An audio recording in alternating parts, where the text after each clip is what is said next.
Selamat pagi Bapak Ibu Saudara yang dikasihi oleh Tuhan dimanapun kita berada. Mari kita akan renungkan firman Tuhan untuk kita menjalani hidup sepanjang hari ini, mendasari hidup kita berdasarkan firman Tuhan.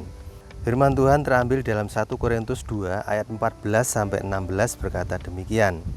Tetapi manusia duniawi tidak menerima apa yang berasal dari Roh Allah, karena hal itu baginya adalah suatu kebodohan. Dan ia tidak dapat memahaminya, sebab hal itu hanya dapat dinilai secara rohani. Tetapi manusia rohani menilai segala sesuatu, tetapi ia sendiri tidak dinilai oleh orang lain. Sebab siapakah yang mengetahui pikiran Tuhan, sehingga ia dapat menasihati dia? Tetapi kami memiliki pikiran Kristus. Firman Tuhan saya akan berikan judul memiliki cara berpikir Allah, atau memiliki cara atau pola berpikir Allah. Dari ayat-ayat ini saudaraku yang dikasihi oleh Tuhan, dibedakan menjadi ada dua hal. Yang pertama manusia duniawi dan manusia rohani. Mengapa ada manusia duniawi dan manusia rohani? Karena hal ini sebetulnya merupakan pilihan manusia itu sendiri. Orang yang disebut manusia duniawi itu ada gejalanya atau tanda-tandanya.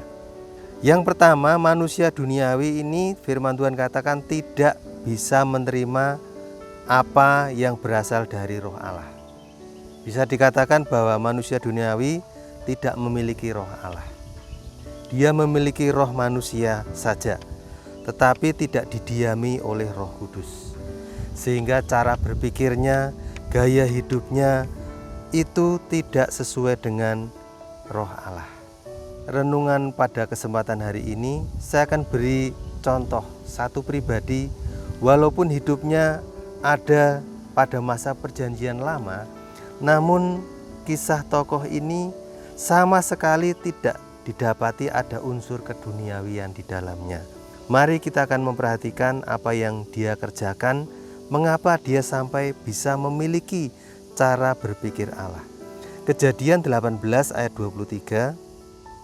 Abraham datang dan mendekat dan berkata, "Apakah engkau akan melenyapkan orang benar bersama-sama dengan orang fasik?" Ini kejadian sebelum Sodom dan Gomora dimusnahkan oleh Allah. Karena firman Tuhan mengatakan ayat yang ke-20 kejadian 18, sesudah itu berfirmanlah Tuhan, sesungguhnya banyak keluh kesah orang tentang Sodom dan Gomora, dan sesungguhnya sangat berat dosanya. Baiklah aku turun untuk melihat apakah benar-benar mereka telah berkelakuan seperti keluh kesah orang yang telah sampai kepadaku atau tidak. Aku hendak mengetahuinya. Jadi Tuhan sudah memutuskan akan menghukum kota Sodom dan Gomora. Namun demikian, keputusan Tuhan akan menghukum ini ada di pikirannya Tuhan. Apakah Tuhan akan memberitahu Abraham sebagai sahabatnya? Dan hal itu benar diberitahukan oleh Abraham tentang penghukuman Sodom dan Gomora ini. Namun apa yang menjadi respon Abraham begitu mendengar apa yang telah diputuskan Allah ini? Abraham secara manusia sebetulnya banyak orang berpikir yang berdosa ya yang layak dihukum. Orang yang bersalah harus dihukum. Tetapi tidaklah demikian bagi Abraham. Abraham memiliki pola berpikir Allah. Walaupun dia masih hidup di dunia, tetapi perhatikan apa yang ia katakan kepada Allah. Apa yang ia perkatakan di hadapan utusan Allah atau jelmaan Allah waktu itu atau teofani ya. Apa yang dia perkatakan lahir dalam pikirannya, lahir dari hatinya. Dia setuju orang berdosa dihukum. Namun yang menjadi masalahnya, apakah penghukuman itu adil ketika dilaksanakan bersamaan dengan orang-orang benar? Jangan-jangan di kota Sodom dan Gomora ada didapati orang benar. Betapa bijaksananya pikiran Abraham ini. Saya percaya pikiran Abraham ini bukan terjadi serta-merta atau mendadak, tetapi itu sudah ada dalam perjalanan hidup Abraham. Jadi Abraham selalu berpikir terfokus bukan apa yang ia dapat lakukan untuk Allah, tetapi sebaliknya apa yang Allah mampu lakukan untuk orang-orang benar.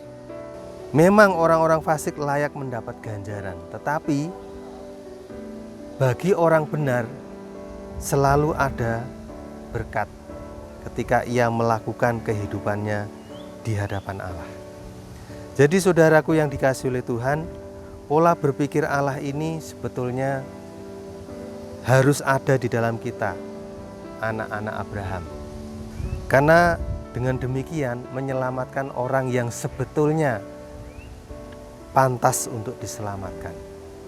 Ternyata di kota Sodom dan Gomora ada Lot keponakannya. Dan firman Tuhan mengatakan dan mencatat, Allah tahu menyelamatkan orang-orang benar dari kehidupan orang-orang fasik. Walaupun Abraham sampai tawar-menawar dengan Allah, sampai angka 10 orang benar jika didapati di kota Sodom dan Gomora, apakah Tuhan akan menghukum? Tuhan berkata, dijauhkanlah demikian, hukuman tidak akan terjadi. Ternyata Lot, istrinya, anaknya, menantunya, bahkan kerabatnya, menurut pemikiran Abraham kemungkinan jumlahnya ada 10 atau bahkan lebih. Karena itu sesuai dengan apa yang dikatakan oleh malaikat. Siapa lagi yang ada di sini, kerabatmu atau siapapun, ayo kita bawa keluar supaya kamu jangan turut binasa, dihukum bersama kota Sodom dan Gomora. Nah, dari pikiran Abraham ini kita tahu saudara, bahwa Abraham memang layak disebut sahabatnya Allah. Karena pola berpikirnya pun tidak jauh dari Allah. Tidak layak orang yang benar dibinasakan bersama-sama dengan orang fasik. Masakan hakim di bumi akan membinasakan orang fasik bersama-sama dengan orang benar? Wow, ini pikiran yang layak kita acungi jempol saudara. Sehingga seandainya tidak terjadi tawar-menawar ini, kemungkinan Lot dibinasakan. Tapi karena Abraham ini menjadi sahabatnya Allah, cara berpikirnya pun cara berpikir kudus, cara berpikir adil, cara berpikir Allah. Hendaknya hal ini bukan saja menjadi bagian Abraham, tapi menjadi bagian kita, sahabat-sahabatnya Allah. Bukankah Yesus pernah berkata dalam kitab Injil Yohanes, kamu bukan lagi hamba, karena hamba tidak tahu apa yang diperbuat tuannya, tetapi kamu aku sebutkan sebagai sahabat. Sahabat akan diberitahu apapun yang dilakukan oleh sahabatnya. Jadi hari-hari terakhir seperti sekarang ini, apa yang Tuhan kerjakan bagi kita, bagi orang-orang yang kita kasihi, tentu Tuhan akan memberitahukannya bagi kita. Bahkan lebih dari itu, cara berpikir kita, apa yang kita katakan di hadapan Allah, Tuhan akan pertimbangkan. Karena ada orang-orang yang kita kasihi, ada orang-orang yang layak diselamatkan oleh Tuhan, karena kita mengasihi orang itu. Amin. Mari kita akan berdoa. Kita sudah terima berkat firman Tuhan. Bapa, terima kasih.